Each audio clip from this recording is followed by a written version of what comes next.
কি করতেছেন? ক্ষীরো লাগাচ্ছি। ক্ষীরো ক্ষীরো লাগাচ্ছেন? হ্যাঁ, কি জাত? সম্পূর্ণ ইন্ডিয়ান জাত। ও, এই জাতটা কি এই আবহাওয়ার ভিতরে ভালো হয়?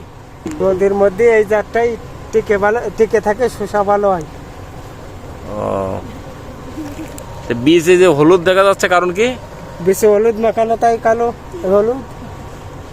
হলুদ মাখানো রয়েছে কেন? হলুদ মাখাইছেন কেন বীজে? গোবর পোকা খাবে না, শসাই খাবে না। তা কতটুক আর কি মাটির নিচে বীজটা দিচ্ছেন, একটু আমাদের যদি দেখাই দেন। তো দর্শক, আমরা দেখি যে বীজ মাটির কত নিচে আর কি।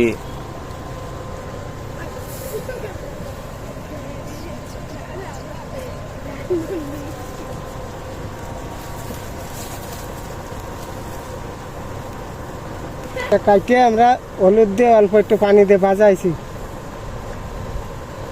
তারপরে বেটা লাগান ধরেছি। হলুদ মাখাইছেন? হলুদ মাখাইছি।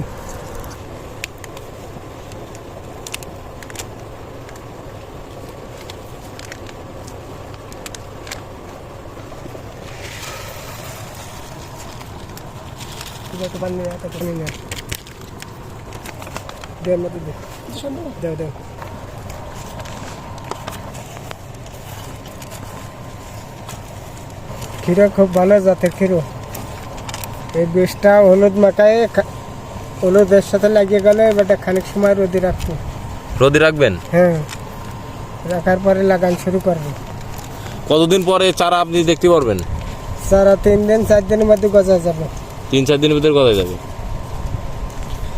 এই কতদিনের ভিতরে ক্ষীরো আর কি বাজার করতে পারবেন?